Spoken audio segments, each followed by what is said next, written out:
Magandang tanghali, kumusta po? Narito po ulit ang update natin para sa lagay ng ating panahon ngayong tanghali po ng July 23, 2024 na kung saan sa ngayon ay patuloy pa rin ang paglakas ng bagyong si Karina nating binabantayan at taglay na po ngayon ang lakas ng hangin na umaabot po sa 150 kilometers per hour habang nasa layo na po ngayon ng 250 kilometers southeast of Basco, Batanes. Kumikilos na po ito pataas pero yung habagat po ay patuloy pa rin itong pinapalakas at hinahatak na dahilan pa rin ng mga pag-ulan na atin pong nararanasan lalo na po dito sa malaking bahagi ng Luzon.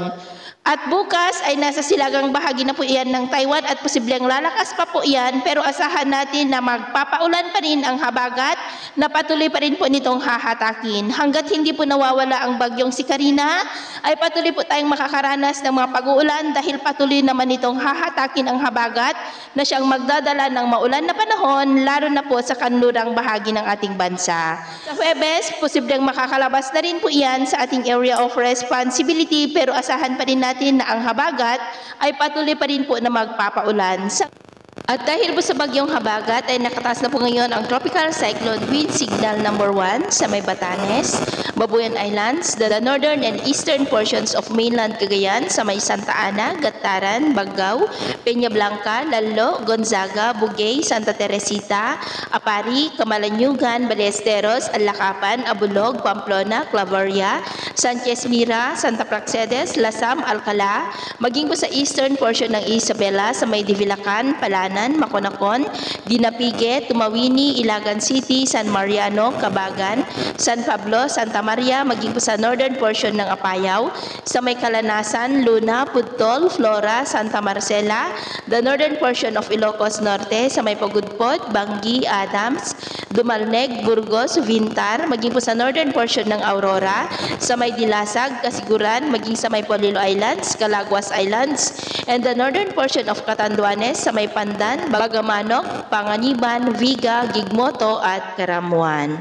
At dahil naman po sa habagat sa nalalabing bahagi ng Northern Luzon, Central Luzon, Metro Manila, Calabarzon, ilang bahagi lamang ng Southern Luzon, ay patuloy po tayong makakaranas ng cloudy skies with isolated light to heavy rains. Maging po sa ilang bahagi ng Western Visayas, Leyte, Samar, Sulu Archipelago at Zamboanga Peninsula na posibleng magtuloy-tuloy ang maulan na panahon hanggang po sa mga susunod na oras sa malaking bahagi ng bansa, lalo na po dito sa malaking bahagi ng Luzon. Kaya mag-ingat po tayo sa mga banta pa rin ng mga pagbaha at pagguho ng lupa.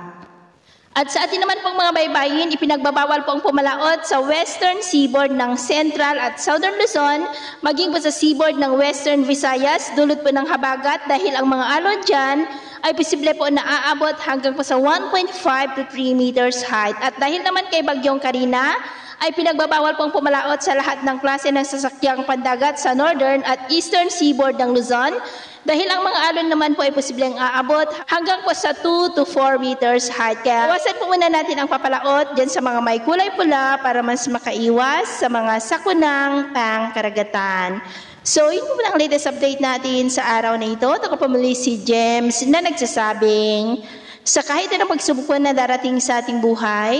huwag na huwag po tayong mawawalan ng pag-asa. Thank you and God bless!